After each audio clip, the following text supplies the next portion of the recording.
တဲ့ဘုတ်ကတော့ရခိုင်ပြည်နယ်ကတရင်ကိုတင်ဆက်ပေးသွားကြပါမယ်။ဒါကတော့မနေ့ကဧပြီလ10ရက်နေ့ရခိုင်ပြည်နယ်မင်းများမြို့ရဲ့အရှိတ်ရခိုင်ရိုးမရဲ့အခြေမှာရှိနေတဲ့ပလဲတောင်ရွာမှာရှိတဲ့ရခိုင်လက်နက်ကိုင်ပုံ AA တွေစုဖွဲ့နေတဲ့နေရာကိုတပ်မတော်က Jet Fighter တွေဝိုင်းတွဲတွေနဲ့လေကြောင်းတိုက်ခိုက်မှုပြုလုပ်ခဲ့ပါတယ်။ဒီလိုလေကြောင်းတိုက်ခိုက်မှုအတွင်းရခိုင်လက်နက်ကိုင်ပုံ AA နဲ့အကြမ်းဖက်အားပေးမီဒီယာတွေအများပြားထိခိုက်သေဆုံးခဲ့ပါတယ်။ဒီလိုတိုက်ခိုက်ခဲ့တဲ့နေရာကတော့မင်းများမြို့ရဲ့အရှိတ်ပလဲတောင်ကျေးရွာဖြစ်ပြီးတော့ရခိုင်လက်နက်ကိုင်ပုံ AA ရဲ့ဘေတာစစ်ဒေတာမှာရှိနေတဲ့ဘေတာဌာနချုပ်အဖြစ်ရှိနေတဲ့နေရာတစ်ခုဖြစ်ပါတယ်။ဒီနေရာမှာရခိုင်လက်နက်ကိုင်ပုံခေါင်းဆောင်ဘရင်ယူထွန်းမြတ်နိုင်ကသူတို့ရဲ့ရခိုင်လက်နက်ကိုင်အဖွဲ့ရဲ့18နှစ်ပြည့်နှစ်ပတ်လည်အခမ်းအနားအနေနဲ့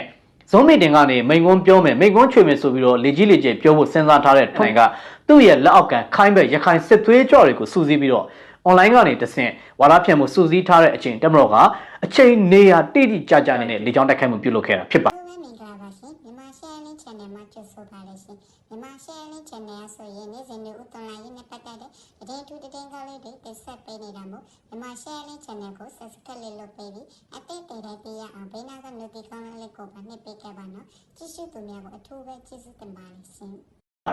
်ဒီတည်င်းကိုတော့ရခိုင်လက်နက်ကိုင်တပုံ AA ရဲ့ဒေသခံရခိုင်လူမျိုးတွေအပေါ်မှာလူမျိုးရေးအရာအနိုင်ကျင့်မှုဖိနှိပ်မှုစော်ကားမှုတွေနဲ့ရခိုင်ပြည်နယ်ရဲ့ဖွံ့ဖြိုးတိုးတက်မှုကိုဖျက်လို့ဖျက်ဆီးလုပ်ခဲ့တယ်ဆိုတဲ့အခြေအနေကိုနားလည်လာကြတဲ့ဒေသခံရခိုင်လူထုကိုယ်တိုင်ချိတ်ဆက်ပြီးတော့သတင်းပေးခဲ့တာဖြစ်ပါတယ်ဒီလိုသတင်းပေးခဲ့တာတွေကြောင့်ပဲတက်မတော်ကအရင်ဦးဆုံးကင်းထောက်တယ်ပြီးမှလေကြောင်းတိုက်ခိုက်မှုတွေကိုကွက်ပြေနေပြီးတော့ရှင်းလင်းခဲ့တာဖြစ်ပါတယ်နိုင်ဝက်နီးပါးကြာတဲ့လေကြောင်းတိုက်ခိုက်မှုရခိုင်လက်နက်ကိုင်တပုံ AA နဲ့အပေါင်းပါတွေ100ကျော်ထိခိုက်သေဆုံးနေဆိုတဲ့သတင်းတွေကြားသိရပေမဲ့ရခိုင်လက်နက်ကိုင်တပုံ AA ရဲ့ကြောထောင်တော်ကပြုထားတဲ့အကြမ်းဖက်အားပေးမီဒီယာတွေကတော့မနေ့ကလေကြောင်းတိုက်ခိုက်မှုအတွင်းတယောက်သာထိခိုက်သေဆုံးခဲ့တယ်ဆိုပြီးတော့သတင်းတွေဖော်ပြခဲ့တာကိုမြင်တွေ့ရပါတယ်။အင်မတန်ရည်စရာကောင်းတဲ့သတင်းဖော်ပြမှုဖြစ်ပါတယ်။ဘာကြောင့်လဲဆိုတော့တက်မတော်ရဲ့ Jet Fighter တွေဝိုင်းထွဲလေရင်နဲ့နိုင်ဝက်နီးပါးလေကြောင်းတိုက်ခိုက်ခဲ့တဲ့တိုက်ခိုက်မှုအတွင်းဒီနေ့မှာလည်းရခိုင်စစ်သွေးကြော်တွေရဲ့တောင်ပိုင်းကစစ်ရေးလှုပ်ရှားမှုအဖြစ်ရှိနေတဲ့ဌာနချုပ်ဖြစ်နေစစ်ရေးလှုပ်ရှားမှုခံစစ်တွေကင်းနေအားလုံးရှိနေတဲ့တန်တွေငပလီဂျိတ်တော်ကမ်းခြေကိုလေကြောင်းတိုက်ခိုက်မှုတွေပြုလုပ်ခဲ့တယ်။မနေ့ကဧပြီလ10ရက်နေ့မှာလည်းပြင်းပြင်းထန်တဲ့လေကြောင်းတိုက်ခိုက်ခဲ့တယ်လို့ဒီနေ့ဧပြီလ9ရက်နေ့မှာလည်းထပ်မံလေကြောင်းတိုက်ခိုက်မှုပြုလုပ်ခဲ့ပါတယ်။ဒီအကြောင်းအရာနဲ့ပတ်သက်ပြီးရခိုင်လက်နက်ကိုင်တပုံ AA ရဲ့ပေးစာကမ်းစာနဲ့သတင်းမားတွေရေးနေတဲ့ Nerisra Development Media လေးဝတီအပါအဝင်တခြားသောအကြမ်းဖက်အားပေးမီဒီယာတွေရခိုင်အစိုးရအကြမ်းဖက်အားပေးမီဒီယာတွေကတော့ဒီအကြောင်းအရာနဲ့ပတ်သက်ပြီးတက်မတော်က2ရက်ဆက်တိုက်လေကြောင်းထိုင်မှုပြုလုပ်ခဲ့တယ်ဆိုတဲ့သတင်းသာဖော်ပြနိုင်ပါတယ်။မနေ့ကသေဆုံးသွားတယ်ဆိုတဲ့အခြေအနေကိုသူတို့ကိုယ်တိုင်အလောင်းမကောက်နိုင်တဲ့အခြေအနေမျိုးဖြစ်တဲ့အတွက်သေဆုံးသူအရေအတွက်ကိုဖော်ပြနိုင်ခြင်းမရှိပါဘူး။ဒီနေရာမှာပြီးခဲ့တဲ့2024ခုနှစ်2025ခုနှစ်ကရခိုင်လက်နက်ကိုင်ခေါင်းဆောင်ထွန်းမြတ်နိုင်ကအားပေးမီဒီယာတခုနဲ့ပြောခဲ့တဲ့အင်တာဗျူးတစ်ခုကိုပြန်ပြီးတော့ကြားရောက်မိပါတယ်။တရုတ်နိုင်ငံက PR ပေးရုံမကအင်္ဂါဂျိုကနေလာပြီးတားရင်လည်းရခိုင်လက်နက်ကိုင်တပုံ AA ကတိုက်ပွဲတွေကိုဆက်တိုင်မှာပဲဖြစ်တယ်လို့ဆိုပါတယ်။အင်္ဂါဂျိုကလာတားလဲဆက်တိုင်မှာပဲဖြစ်တယ်ဆိုတဲ့စကားအခုတော့အင်္ဂါဂျိုကလာတားလဲထွန်းမြတ်နိုင်တဲ့သူ့ရဲ့အပေါင်းပါတွေသေမှာပဲဖြစ်ပါတယ်။အင်္ဂါဂျိုကလာတားလဲခိုင်ဒုက္ခတော့ Alpha Beta စတဲ့ဌာနချုပ်တွေရှိနေတဲ့နေရာတွေကိုပြင်းပြင်းထန်ထန်နဲ့ကိုလေကြောင်းတိုက်ခိုက်မှုပြုလုပ်နေတာဖြစ်ပါတယ်။ဒီနေ့ထပ်မံလေကြောင်းတိုက်ခတ်ခဲ့တဲ့ဒုတိယမြောက်လေကြောင်းတိုက်ခိုက်မှုမှာလည်းရခိုင်စစ်သွေးကြွတွေဘယ်နှယောက်ထပ်မံသေဆုံးခဲ့တယ်ဆိုတာကိုကျွန်တော်တို့စုံစမ်းနေတယ်ဖြစ်ပါတယ်။တန်ဆောင်တီဝိုင်းနဲ့တကြံတချင်းနဲ့အတူတူဖို့တချင်းတွေအများကြီးဖွင့်ပေးပြီးတော့ရခိုင်လက်နက်ကိုင်တပုံ AA နဲ့အကြမ်းဖက်သမားတွေစုဖွဲ့နေတဲ့နေရာကိုထပ်မံလေကြောင်းတိုက်ခိုက်ခဲ့တာဖြစ်တဲ့အတွက်ရခိုင်လက်နက်ကိုင်တပုံ AA နဲ့အကြမ်းဖက်သမားတွေရခိုင်စစ်သွေးကြွတွေအများပြထိခိုက်သေဆုံးခဲ့ပါတယ်။မနက်ဖြန်ဧပြီလ10ရက်နေ့မှာလည်းတမရာကြီးကျန်းကျိန်တဲ့နေ့အထိမ်းအမှတ်အနေနဲ့ထပ်မံလေကြောင်းတိုက်ခိုက်ဖို့လိုပါသေးတယ်။ဘယ်နေရာတွေရှိနေတယ်လဲဆိုတာကတော့တက်မတော်မှာအကြမ်းဖက်သမားတွေရဲ့တီရှင်းမှုတွေရွေရှားပြက်မှတ်တွေကရှိထားပြီးဖြစ်တဲ့အတွက်ကြိုက်တဲ့နေရာကိုစစ်စင်ရေး area သတ်မှတ်ပြီးတော့ပြစ်မပုံတင်ပြီးတိုက်ခိုက်မယ်ဆိုရင်ဘယ်နေရာကိုပဲဖြစ်ရခိုင်ပြည်နယ်တစ်ခုလုံးရခိုင်စစ်သွေးရထိန်းချုပ်ထားတဲ့14မြို့နယ်တစ်ခုလုံးကိုမြေလံရှင်းလင်းလို့ရပြီဖြစ်ပါတယ်။ကားဘက်ဘုံတွေပဲ33 direct shot တွေပဲ33ပေါင်200တွေပေါင်250တွေပေါင်900တွေပဲ33အကြမ်းဖက်သမားတွေရှိနေတဲ့နေရာကိုတက်မတော်ကစုံစမ်းကင်းထောက်ထားပြီးဖြစ်တဲ့အတွက်မနက်ဖြန်ဧပြီလ10ရက်နေ့မှာကောတတိယမြောက်နေ့အဖြစ်3ရက်ဆက်တိုက်လေကြောင်းတိုက်ခိုက်မှုပြုလုပ်မလားဆိုတဲ့သတင်းကိုအားလုံးကမျှော်လင့်နေကြပါတယ်ဒီနေ့လို2ရက်ဆက်တိုက်လေကြောင်းတိုက်ခိုက်မှုမှာရင်ဒေသခံရခိုင်လူမျိုးတွေအားလုံးကလည်းကျေးဇူးတင်ရှိနေတယ်ဆိုတဲ့သတင်းတွေကြားသိရပါတယ်ဘာကြောင့်လဲဆိုတော့ရခိုင်လက်နက်တပုံခေါင်းဆောင်ထွန်းမြတ်နိုင်ကသူ့ရဲ့ဘရင်ရွှေမှုသူအာဏာရရှိရေးနဲ့သူ့ရဲ့မိသားစုဆွေမျိုးအတိုင်းဝိုင်းကောင်းစားရေးအတွက်ရခိုင်ပြည်နယ်မှာရှိနေတဲ့ရခိုင်လူမျိုးတွေရဲ့အနာဂတ်တွေဘဝတွေကိုချနှင်းပြီးတော့စစ်ဘေးရှောင်ဘဝတွေနဲ့လာချီနှစ်ချီပြီးတော့နေခဲ့ရပြီလက်ရှိအချိန်မှာလည်းထွန်းမြတ်နိုင်သာထိန်းချုပ်ခွင့်ရမယ်ဆိုရင်ရခိုင်ပြည်နယ်က စင်ကာပူတဲ့10စားလောက်တာတဲ့အခြေအနေမျိုးရောက်မယ်လို့လည်းအမှားတွေပေးခဲ့ကြပါတယ်ရခိုင်လူမျိုးတွေမှာရခိတာဆိုတဲ့စကားလုံးအမျိုးသားရေးစကားလုံးကိုအသုံးပြုပြီးတော့ရခိတာလမ်းစဉ်နဲ့ရခိုင်ပြည်နယ်မှာတိုးတက်ရတိုးတက်ကြောင်ဖြစ်တယ်ဆိုပြီးတော့မျှော်လင့်ချက်အမှားတွေပေးခဲ့ကြတာပါဒီလိုမျှော်လင့်ချက်အမှားတွေနောက်ကိုလိုက်ခဲ့ကြတဲ့ဒေသခံရခိုင်မိသားစုပေါင်းထောင်သောမကရှိကြပါတယ်ထုံးမြတ်နိုင်ကိုယုံစားပြီးတော့ဘဝပြတ်သွားကြတဲ့သူတွေလည်းအများပြားရှိခဲ့တယ်လို့ထုံးမြတ်နိုင်ကိုယုံစားပြီးတော့ထောက်ပံ့ပေးခဲ့ကြတဲ့ဒေသခံရခိုင်လူမျိုးတွေလည်းအများပြားရှိခဲ့ပါတယ်ဒါပေမဲ့ထုံးမြတ်နိုင်ထိန်းချုပ်ထားတဲ့ရခိုင်ပြည်နယ်ရဲ့တစ်နှစ်ခွဲကျော်2နှစ်နီးပါးကာလအတွင်းရခိုင်ပြည်နယ်ရဲ့ညှို့ငိမ့်ကလုံးဝအောက်ဆိုင်သွားပြီဖြစ်ပါတယ်မြန်မာနိုင်ငံမှာရှိတဲ့တိုင်းနယ်ပြည်နယ်14ခုတဲ့ရခိုင်ပြည်နယ်ကညှို့ငိမ့်ကလုံးဝအနှုတ်ပြသွားပြီဖြစ်ပြီးတော့ဒေသခံရခိုင်လူထုတွေရဲ့လူနေမှုဘဝအဆင့်တန်းတွေကလည်းလုံးဝပြဝတ်ပြီးတော့နေမြဘဝရောက်သွားကြပြီဖြစ်ပါတယ်ဒီလိုအခြေအနေမှန်တွေကိုနားလည်လာကြတဲ့ဒေသခံရခိုင်လူမျိုးတွေကထုံးမြတ်နိုင်တို့ရှိနေတဲ့နေရာတွေထုံးမြတ်နိုင်နဲ့အပေါင်းပါတွေရှိနေတဲ့နေရာတွေထုံးမြတ်နိုင်ရဲ့ဌာနချုပ်တွေစစ်စခန်းတွေတန်တန်းကျောင်းတွေရှိနေတဲ့နေရာတွေကိုအချိန်နဲ့နေရာနဲ့တိတိကျကျနဲ့ရွာနာမည်တွေနဲ့တီရှိပုံတွေနဲ့ကိုချိတ်ဆက်ပြီးတော့သတင်းပေးပို့ခဲ့တာဖြစ်ပါတယ်။ဒါကြောင့်မလို့မနေ့ကတက်မတော်ရဲ့လေကြောင်းတိုက်ခိုက်မှုကလည်းပုံမှန်တိုက်ခိုက်နေတဲ့အခြေအနေမျိုးထက်ပိုပြီးတော့တိကျတဲ့မြေပုံညွှန်းတွေတိကျတဲ့ area တွေနဲ့စစ်စင်ရေး area တတ်မှတ်ပြီးတော့ကျဲချတိုက်ခိုက်နိုင်ခဲ့တာဖြစ်ပါတယ်။ဒါကြောင့်တမတော်ရဲ့လေကြောင်းတိုက်ခိုက်မှုမှာလည်းရခိုင်စစ်သွေးကြွတွေအများကြီးထိခိုက်ဒေဆုံးခဲ့ကြတဲ့အတွက်သတင်းပေးပို့ခဲ့ကြတဲ့ရခိုင်လူတွေပြည်တော်စုကနေခွတ်ထွက်လို့ခြင်းမရှိဘဲနဲ့တကယ်တမ်းရခိုင်တိုင်းရင်းသားစစ်ဖြစ်ရှိနေတဲ့ရခိုင်တိုင်းရင်းသားတွေအားလုံးကတမတော်ကိုကျေးဇူးတင်ရှိနေကြတယ်ဆိုတဲ့သတင်းတွေလည်းကျွန်တော်ကြားသိနေရပါတယ်။မနေ့ကတမတော်ရဲ့လေကြောင်းတိုက်ခိုက်မှုကိုတကယ်အားရပါတယ်ဆိုတဲ့ဒေသခံရခိုင်လူမျိုးစစ်တွေရဲ့ကျေးဇူးတင်စကားတွေလည်းအားရတဲ့စာတွေလည်းကျွန်တော်တို့ရဲ့ chat box တွေဒီ Telegram channel တွေမှာအများကြီးလက်ခံရရှိပါတယ်။ဒါကြောင့်မြန်မာပြည်မှာရှိနေတဲ့မြန်မာနိုင်ငံမှာရှိနေတဲ့မြန်မာတိုင်းရင်းသားမြန်မာနိုင်ငံမှာရှိနေတဲ့ပြည်တော်စုတိုင်းရင်းသားရခိုင်တိုင်းရင်းသားတွေအနေနဲ့ရခိုင်စစ်သွေးတွေကိုလည်းရွေးချယ်လိုက်ပြီးဖြစ်ပါတယ်ဒီလိုရွေးချယ်လိုက်ပြီးတဲ့နောက်ဒီအစိုးရအဖွဲ့ရဲ့ခေါင်းဆောင်ဖြစ်လာမယ်နိုင်ငံတော်သမ္မတဦးမင်းအောင်လှိုင်ရဲ့ကြမ်းကြင်ပွဲကလည်းရောက်ရှိလာပြီဖြစ်ပါတယ်မနေ့ကဧပြီလ10ရက်နေ့မှာတော့ဒီသမ္မတအဖြစ်ရွေးချယ်တင်မြှောက်ခံရတဲ့ဦးမင်းအောင်လှိုင်ရဲ့သမ္မတကြမ်းကြင်ပွဲကိုကျင်းပသွားမှာဖြစ်ပါတယ်ဒီလိုမျိုးသမ္မတဦးမင်းအောင်လှိုင်ရဲ့ကြမ်းကြင်ပွဲအခမ်းအနားကိုတော့တရုတ်နိုင်ငံရဲ့သမ္မတမစ္စတာရှီကျင့်မြင့်ရဲ့အထူးတန်တမန်အဖြစ်ရှိခဲ့တဲ့တရုတ်နိုင်ငံဒီကွန်မြူနစ်ပါတီရဲ့ဗဟိုအတိုင်ပင်ခံ conference ရဲ့ဒီဒုဥက္ကဋ္ဌဖြစ်တဲ့မစ္စတာကျန်းရှိဂျီကိုယ်တိုင်လာရောက်ဂုဏ်ပြုချင်းမြင့်မယ်လို့သိရပါတယ်ဆိုတော့မနေ့ပြန်ဧပြီလ10ရက်နေ့ကမြန်မာနိုင်ငံရဲ့ဒီရွေးကောက်ခံသမ္မတကြီးအဖြစ်ကြမ်းကြိမ်မဲ့နေလည်းဖြစ်တယ်လို့တရုတ်နိုင်ငံဘက်ကလည်းပထမဆုံးအနေနဲ့ဒီအထူးကိုယ်စားလှယ်လွှတ်တော့နိုင်ငံတော်သမ္မတကိုလာရောက်ဂုဏ်ပြုမှာဖြစ်ပါတယ်။အဲဒီကလည်းတရုတ်တန်အမတ်ကြီးဖြစ်တဲ့ Miss Maja ကနေနေပြည်တော်ကိုလာရောက်တွေ့ဆုံပြီးတော့သမ္မတအဖြစ်ရွေးချယ်တင်မြှောက်ခံရတာကိုဂုဏ်ယူကြောင်းနဲ့တရုတ်နိုင်ငံနဲ့မြန်မာနိုင်ငံနှစ်နိုင်ငံဆက်ဆံရေးအပါအဝင်နောက်အနာဂတ်မှာဆက်လက်ဆောင်ရွက်သွားရမယ့်ကိစ္စတွေနဲ့နှစ်နိုင်ငံနယ်စပ်ရေးရာကိစ္စတွေအပါအဝင်စစ်ရေးနိုင်ငံရေးဆိုင်ရာကိစ္စတွေကိုကနဦးအနေနဲ့ပြောဆိုသွားခဲ့တာရှိပါတယ်။မနေ့ပြန်မှာလာရောက်ချင်းမြင့်မဲ့အဆင့်မြင့်အရာရှိကတော့ဒီတရုတ်သမ္မတမစ္စတာရှီကျင့်မြင့်ရဲ့ကိုစားလို့ပြောလို့ရတဲ့ပုဂ္ဂိုလ်တယောက်ဖြစ်ပါတယ်။ဒါကဒီတရုတ်ပြည်ကွန်မြူနစ်ပါတီရဲ့အတိုင်ပင်ခံ conference ဒီဒုတိယအကြီးဆုံးလို့ဆိုရမယ့်ပုဂ္ဂိုလ်တဦးဖြစ်ပါတယ်။ဒီအားကိုးရတဲ့သူတယောက်ဖြစ်တယ်လူယုံတယောက်လည်းဖြစ်ပြီးတော့ဒီကမ္ဘာနိုင်ငံရေးအခင်းအကျင်းမှာလည်းရှီကျင့်မြင့်ရဲ့ကိုစားဆောင်ရွက်နေတဲ့ပုဂ္ဂိုလ်တယောက်ဖြစ်ပါတယ်။ဒီလိုမျိုးတရုတ်နိုင်ငံဘက်က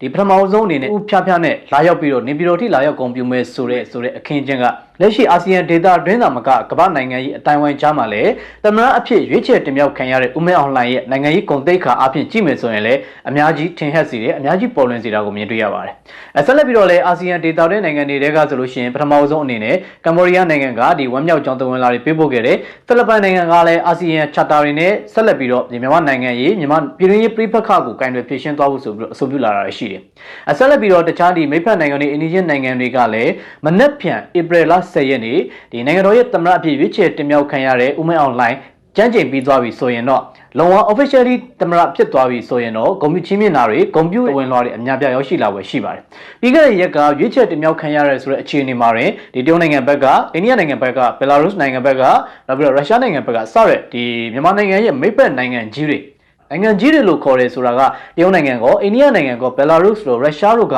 ကမ္ဘာပေါ်မှာဒီစစ်ရေးအရာကိုနိုင်ငံရေးအရာကိုဂုဏ်သိက္ခာအရာကိုပတ်ပေါင်းစုံမှာဖွံ့ဖြိုးတိုးတက်ပြီးတော့ဩဇာအာဏာကြီးမားတဲ့နိုင်ငံတွေဖြစ်ပါတယ်။ဒီနိုင်ငံတွေကပြည်တော်စုသမ္မတမြန်မာနိုင်ငံတော်ရဲ့ရွေးကောက်ခံသမ္မတဖြစ်တဲ့ဦးမင်းအောင်လှိုင်ကိုအကျိုးဂုဏ်ပြုပြီးတော့တဝန်လွှာတွေပေးပို့ခဲ့တာကိုကြည်ချင်းအပြင်လာမယ့်2026ခုနှစ်ကနေဒီအစိုးရဆက်9နှစ်တာကာလအတွင်းဦးမင်းအောင်လှိုင်နဲ့အတူဆက်လက်ဆောင်ရွက်သွားမယ့်ကိစ္စတွေဦးမင်းအောင်လှိုင်ရဲ့ဂုဏ်သိက္ခာအပြင်ရောကမ္ဘာနိုင်ငံရေးအတိုင်းဝိုင်းမှာဝန်ဆန့်လာမှုတွေအပါအဝင် ပြီးခဲ့တဲ့2021ခုနှစ်ကနေ2025ခုနှစ်အထိမှာကြတော့ဖွင့်ရဲ့ကာလတွေမှာတော့မြန်မာနိုင်ငံရဲ့အစိုးရအသစ်ဒီဆောင်ရွက်မဲ့ရက်တရာစီမံကိန်းတွေရက်တရာနိုင်ငံရေးမူဝါဒတွေနဲ့လွတ်တော်နဲ့အစိုးရနဲ့အပြန်အလှန်ထိန်းကျောင်းကြမဲ့အခြေအနေတွေကိုကျွန်တော်တို့အများကြီးမြင်တွေ့ရမှာဖြစ်ပါတယ်ဒီလိုအခြေအနေတွေကမှတရုတ်နိုင်ငံအနေနဲ့မြန်မာနိုင်ငံအပေါ်မှာတကယ်တမ်းစိတ်ရင်းစေတနာမှန်စွာနဲ့ဆောင်ရွက်မယ်ဆိုရင်တော့တရုတ်မြန်မာနယ်စပ်ကုန်သွယ်ရေးလမ်းကြောင်းဖြစ်တဲ့ဒီလာရှိုးမူဆယ်မန္တလေးလမ်းမကြီးတာမကတရုတ်နဲ့မြန်မာနိုင်ငံနှစ်နိုင်ငံနယ်စပ်အနီးမှာရှိနေတဲ့ဒီနယ်စပ်ကုန်သွယ်ရေးစခန်းတွေဒီချီပွေဆော့တော်ဒေသကနယ်စပ်ကုန်သွယ်ရေးဂိတ်တွေကနေတရားမဝင်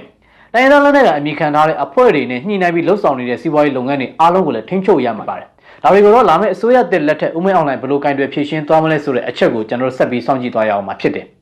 လာမယ့်အစိုးရတက်လက်ထက်မှာတော့လူတွေမပြောင်းဘူးယူနီဖောင်းတွေပြောင်းသွားတယ်ဆိုပြီးတော့အကြမ်းဖက်သမားတွေနဲ့အကြမ်းဖက်အားပေးမီဒီယာတွေက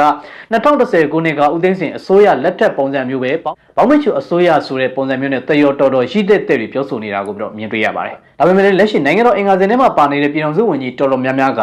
လက်ရှိအစိုးရတက်မှာလည်းပြည်ထောင်စုဝန်ကြီးအနေနဲ့ဆက်ရှိနေမှာဖြစ်တဲ့အတွက်အစိုးရရဲ့မူဝါဒပိုင်းဆိုင်ရာပဲဖြစ်ဖြစ်ဝန်ကြီးဌာနရဲ့မူဝါဒပိုင်းဆိုင်ရာပဲဖြစ်ဖြစ်ဒီအရှိန်အဟုန်မပြတ်လက်မိမိနဲ့တယောက်နဲ့တယောက်အချိတ်ဆက်မိမိနဲ့ဆောင်ရွက်သွားနိုင်မှာကိုတော့မြင်တွေ့ရပါတယ်။ဘာကြောင့်လဲဆိုတော့ဒီအစိုးရတက်ဆက်ဒီမိုကရေစီတွေမှာလည်းမူဝါဒပိုင်းဆိုင်ရာတိတိကျကျပြောင်းလဲမှုတွေကြုံတွေ့ရဖို့တော့မရှိပါဘူး။တစ်ဖက်ကနေပြန်ကြည့်ရင်တော့ဒါကပြည်ထောင်စုသမ္မတမြန်မာနိုင်ငံတော်အတွက်အစိုးရတရတာထွက်ကောင်းကောင်းနဲ့ဆောင်ရွက်နိုင်မှုအတွက်ပထမဆုံးခြေလှမ်းစတင်မဲ့အခြေအနေမဟုတ်ဘဲနဲ့ဒုတိယမြောက်ခြေလှမ်းကိုစတင်ရမယ်အခြေအနေမျိုးလို့အပြုသဘောဆောင်ပြီးကြည့်မယ်ဆိုရင်တော့မြင်တွေ့ရမှာဖြစ်ပါတယ်။ဘာကြောင့်လဲဆိုတော့အစိုးရအဖွဲ့တရက်ဖွဲ့ပြီးရင်ပြည်ထောင်စုဝန်ကြီးတွေဖွဲ့လိုက်ရင်အသစ်ဖြစ်လာတဲ့ပြည်ထောင်စုဝန်ကြီးတွေက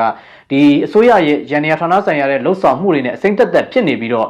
ဝါတာတာဝီဒီတွေနဲ့လုံးဆောင်ရမယ့်ကိစ္စတွေမှာဆုံးဖြတ်ချက်တွေပြက်ပြက်သားသားမချနိုင်တာတွေရှိတယ်။မူဝါဒပိုင်းဆိုင်ရာမှာလည်းချမှတ်ဖို့မှာလိုအပ်ချက်တွေရှိကောင်းရှိလာနိုင်မယ်။ဒါပေမဲ့အခုလက်ရှိဝန်ကြီးဌာနအနေမှာတာဝန်ထမ်းဆောင်နေစေဖြစ်တဲ့ပြည်ထောင်စုဝန်ကြီးတွေကပဲဆက်လက်ပြီးတာဝန်ထမ်းဆောင်ဖြစ်တဲ့အတွက်ဒီဆောင်ရွက်ရမယ့်လုပ်ငန်းစဉ်တွေနိုင်ငံတော်အဆင့်ဆောင်ရွက်ရမယ့်စီမံကိန်းတွေမူဝါဒတွေက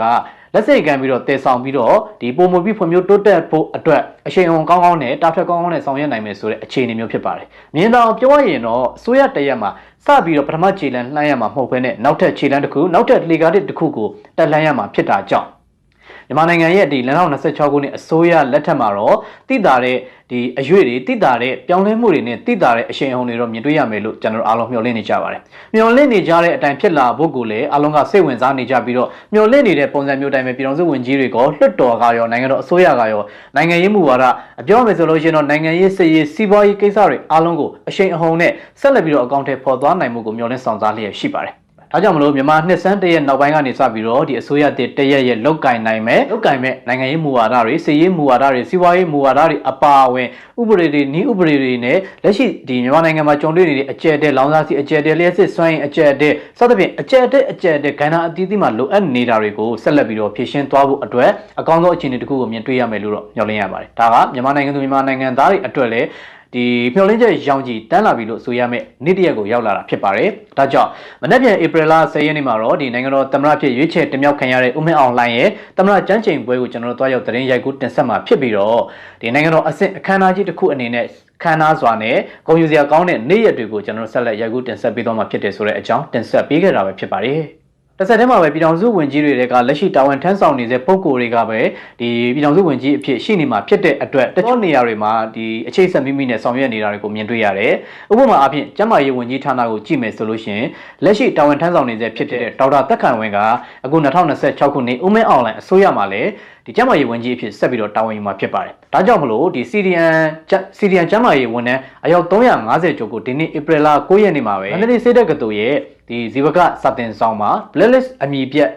ရှောက်ထားတဲ့ဒီကျန်းမာရေးဝန်ထမ်းတွေဆရာဝန်တွေသူနာပြုတွေကို blacklist ကနေပယ်ဖျက်ပေးလိုက်တယ်လို့သိရပါတယ်။တကယ်တော့ဒီ CDN ကျန်းမာရေးဝန်ထမ်းတွေက2021ခုနှစ်နိုင်ငံရေးအပြောင်းလဲကာလမှာအများဆုံးနိုင်ငံတော်ကိုတစ္ဆာဖောက်သွားကြတဲ့ဝန်ထမ်းတွေဖြစ်ပါတယ်။ဘာကြောင့်လဲဆိုတော့ NUG ပြည်ကို blacklist ကနေပယ်ဖျက်ပေးလိုက်ပြီဖြစ်ပါတယ်။ဒီလိုအခြေအနေတွေရဲ့နောက်ဆက်တွဲမှာတော့လက်ရှိဒီဌာနတွေမှာတာဝန်ထမ်းဆောင်နေတဲ့နိုင်ငံဝန်ထမ်းတွေတက်တော့ CDN ဝန်ထမ်းတွေကြောင့်ကျန်းမာရေးဝန်ကြီးဌာနစေယုံစေကန်းတွေမှာလုံးဝ operation တစ်ခုစေယုံရန်နေရကြီးတစ်ခုရက်ဆိုင်သွားရလောက်တဲ့အခြေအနေမျိုးထိခက်ခဲနဲ့ကြုံတွေ့ခဲ့ရတယ်။စေကူတာမှုခံယူဖို့လိုအပ်နေတဲ့မြန်မာနိုင်ငံသူမြန်မာနိုင်ငံသားတွေလည်းအများပြအသက်ဆုံးရှုံးရတယ်။ဒါတွေရဲ့နောက်ဆက်တွဲကိုတော့ CDN ကျန်းမာရေးဝန်ထမ်းတွေခံဝန်ကတိထိုးယုံလောက်နဲ့သူတို့ရဲ့ပုံမှန်လုပ်ငန်းဝင်တွေကိုပြန်လည်ဝင်ရောက်လာမယ်ဆိုရင်တော့တိတ်ပြီးတော့အဆင်မပြေလာဘူးဖြစ်ပါတယ်။ ဒါပေမဲ့လည်းဒီနိုင်ငံတော်အစိုးရကတော့သဘောထားကြီးစွာနဲ့စီရီယန်ကျန်းမာရေးဝန်ထမ်းတွေကို blacklist ကနေပဲဖျက်ပေးလိုက်တာရှိတယ်ဒီနေရာမှာဒီဥသက်ခိုင်ဝင်းအနေနဲ့ဆက်လက်ဆောင်ရွက်ဖို့လိုတာကလက်ရှိတာဝန်ထမ်းဆောင်ဆဲဖြစ်တဲ့နိုင်ငံဝန်ထမ်းတွေထဲမှာအဲ့ဒီ2021ခုနှစ်ကာလအခင်းချင်း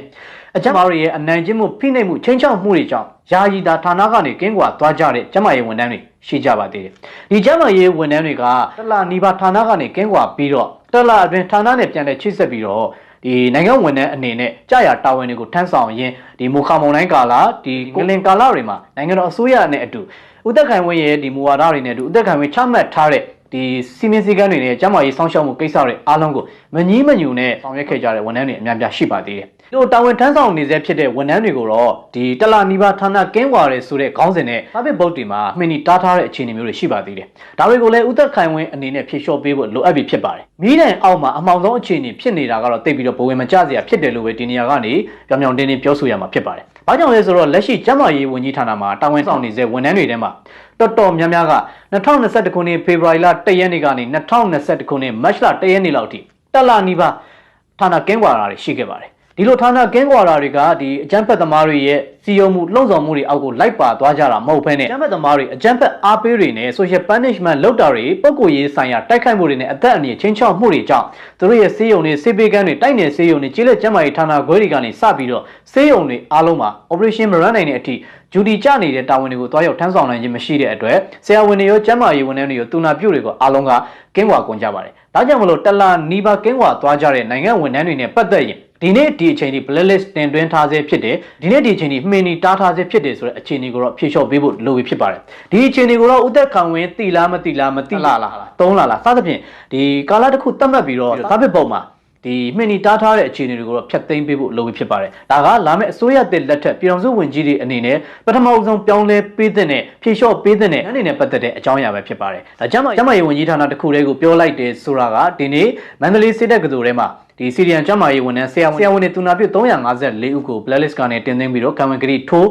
ခဲ့တယ်ဆိုတဲ့အခမ်းအနားကျင်းပခဲ့တယ်ဆိုတဲ့သတင်းကိုရရှိခဲ့တာကြောင့်ဆက်ပြီးတော့တင်ဆက်ပေးခဲ့တာဖြစ်ပါတယ်။အဲ့ဒီချိန်အဲ့ဒီကာလကတချို့သောဒီစေယုံအုပ်တွေကသူတို့ရဲ့ဆရာဝန်တွေအချင်းချင်းဆိုရင်တော့စီရီယန်လုတ်သွားတာတွေကိုမတိကျကြုံပြုတ်ပြီးတော့3လနေမှာဌာနပြန်ဝင်တာတွေတလနေမှာဌာနပြန်ဝင်တာတွေမှာတော့ဒီမှင်နီတားတာတွေမရှိပေမဲ့တချို့သောဒီစေယုံဝန်ထမ်းတွေအဖွဲ့တွေအတူနာပြုတ်တွေနဲ့တခြားသောဝန်ထမ်းတွေကိုတော့ဒီမှင်နီတွေတားထားခဲ့တာတွေရှိပါတယ်။တကယ်တမ်းစီရီယန်ပြုတ်လို့ဖို့တဲ့ရည်ရွယ်လှုပ်ဆောင်သွားကြတဲ့ဆရာဝန်တွေကတော့ TMO နဲ့ပေါင်းပြီးတော့ဒီနေ့ဒီချိန်ဒီသူတို့ရဲ့စာပေပုံမှာမှင်နီတားခံရခြင်းမရှိဘူးဆိုတဲ့သတင်းတွေလည်းကျွန်တော်နားနေမဆန်အောင်ကြားနေရပါတယ်။ဒီအရာတွေကိုလည်းဒီနေ့ဒီချိန်မှာတော့ဝန်ထမ်းတွေရဲ့စာပေပုံမှာ